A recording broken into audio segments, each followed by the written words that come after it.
Finally সব ঝামেলার তাহলে অবসান ঘটলো এবং এটা একটা দারুণ জিনিস ঘটলো। আজকের এই ভিডিওতে কথা বলবো জিতু কমলের আপকামিং সিনেমা এরাও মানুষকে কেন্দ্র করে। তোমরা প্রত্যেকে অলরেডি অবগত আছো এই ব্যাপারটাকে নিয়ে যে এরাও মানুষ ছবির প্রযোজক পরিচালকদের সাথে জিতু কমলের একটা মত পার্থক্য দেখা যায়।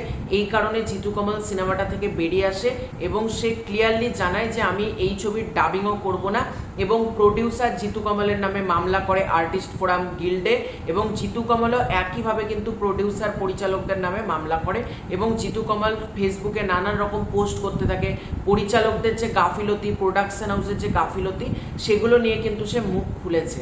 কিন্তু আজকে যে খবরটা পেলাম সেটা প্রচণ্ড আনন্দের। আমি বারবার যখন এই খবরটা শুনেছিলাম আমি বারবার একটা কথাই বলছিলাম যে যাই হয়ে যাক না কেন অশান্তিটাকে ক্লোজ করে দেওয়াটাই বেটার, কারণ অডিয়েন্স কিন্তু একটা ভালো কিছু দেখবার অপেক্ষাতে রয়েছে।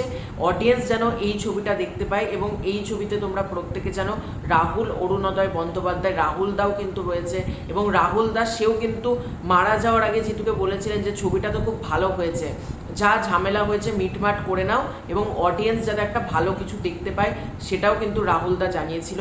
তো ফাইনালি সব ঝামেলার কিন্তু অবসান ঘটেছে। এক্স্যাক্টলি কি সবটা তোমাদেরকে আজকের এই ভিডিওতে জানাচ্ছি।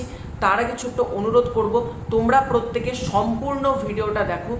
তোমাদের যদি ভিডিওটা ভালো লাগে ভিডিওতে একটা লাইক করো, কমেন্ট করো, চ্যানেলে প্রথমবার হয়ে থাকলে চ্যানেলটাকে অতি অবশ্যই আগে সাবস্ক্রাইব করে দিও। তো তোমাদেরকে আমি ভিডিওটা দেখাচ্ছি, তার আগে বলছি জিতু কমল কি লিখছে। যে বাকবিতণ্ডা হয়েছিল সাই ভিগেন্স প্রোডাকশনের সাথে এরাও মানুষ ছবি, যার জন্য আমি আর্টিস্ট ফোরামে কমপ্লেন করেছিলাম 16/3/2026-এ। আর্টিস্ট ফোরামের প্রচুর দায়িত্ব, সিনিয়রদের প্রচুর কাজ, তার মধ্যে আমার ক্ষুদ্রতম কমপ্লেনটি দেখার তাদের সুযোগ হয়নি। তাই জন্য নিজের দায়িত্বে ছবিটির স্বার্থে আমি গন্ডগোলটি মিটিয়ে নিলাম। 18 বছরের ফোরামে সিনিয়রের মেম্বার হয়ে নিজেকেই তো নিজের দায়িত্ব নিতে হবে। বলুন, ভবিষ্যতে কোনো আর্টিস্ট যদি গন্ডগোলে পড়েন আপনারা নিজেরা মিটিয়ে নেওয়ার চেষ্টা করবেন। ফোরামে প্রচুর দায়িত্ব থাকে, ছোট ছোট শিল্পীর পাশে খুব একটা দাঁড়ানোর সময় পেয়ে ওঠেন না। এটা জিতু কমল পোক করেই লিখেছে, মানে মিষ্টি মুখে তিনি ব্যাপারটাকে পুরোপুরি লিখেছেন, এটা বোঝাই যাচ্ছে। তাদের প্রতি সম্মান অক্ষুণ্ণ থাকলো যে একটা সে ছবি পোস্ট করে, এটা আমরা দেখতে পাচ্ছি। এবার জিতু কমল আর একটা পোস্ট শেয়ার দিয়ে দিচ্ছেন, let's hope for the best. যারা আটকানোর চেষ্টা করছেন চালিয়ে যান, শিব সহায় আছেন। সাই ভিগেন্স ফিল্মস থেকে একটা পোস্ট করা হয় জিতু কমলকে কোলাবোরেট করে, জিতু কমল, শ্রাবন্তী চ্যাটার্জি, বালাসায় লাইরি প্রত্যেককে কোলাবোরেট করে একটা পোস্ট করা হয়।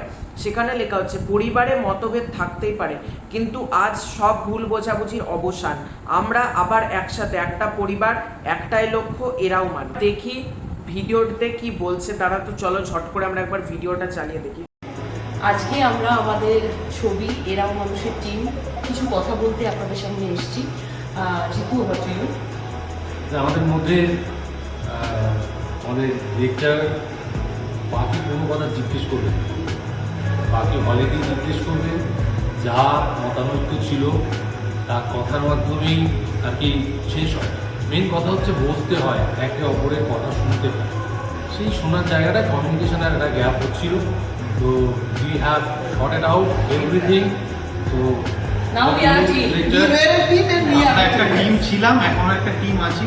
আগামী দিনে আমাদের ছবিটার দিকে মানে সবাই 100% দিয়েছে, ছবিটা যাতে ভালো হয় সবাই তাই চেষ্টা করছি। ছবিটা আপনারা হলে দেখবেন, আর আপনাদের সাপোর্ট ছাড়া কিন্তু আমরা কিছুই করতে পারবো না। You all are our family also. আমাদের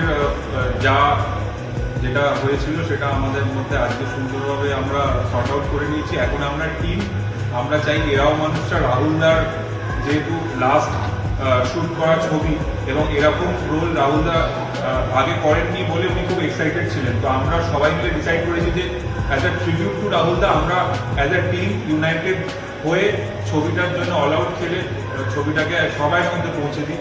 এবং আপনার নিয়ারেস্ট থিয়েটারে যখন আসবে প্লিজ আপনারাও এটা রিকোয়েস্ট থাকবে আপনারা সবাই মিলে ছবিটা দেখবেন। আমরা মানে কষ্ট করে সবাই মিলে বানিয়েছি, তো আশা করছি আপনারা দয়া করে ক্লিয়ারলি কিন্তু বলা যেতে পারে জিতু কমল বলছেন বসতে হয় এবং সব কিছু কিন্তু সর্ট আউট হয়ে গিয়েছে এবং তাদের মধ্যে থেকে টিমের একজন কিন্তু জানাচ্ছে ক্লিয়ারলি যে রাহুল দা এরকম চরিত্র যেহেতু আগে করেনি, তাই রাহুল দাকে আমরা ট্রিবিউট দেওয়ার জন্য পুরো টিম একসাথে হয়েছি এবং তারা কিন্তু পুরোপুরি মিটিংয়ের মাধ্যমে পুরো ব্যাপারটা শর্ট আউট করে নিয়েছে।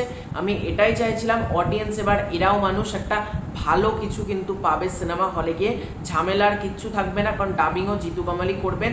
একটা দারুণ খবর এটাই ছিল যে ঝামেলা পুরোপুরি শর্ট আউট, নো কন্ট্রোভার্সি, এখন শুধুমাত্র জাস্ট মুভির জন্য তারা কাজ করবে। তো এটাই ছিল আজকের ভিডিও। তোমাদের পুরো ব্যাপারটাকে কেন্দ্র করে কি মতামত কমেন্ট করে জানিও। খুব শীঘ্র দেখা হচ্ছে নতুন কোনো ভিডিওতে, ততক্ষণের জন্য বাই বাই।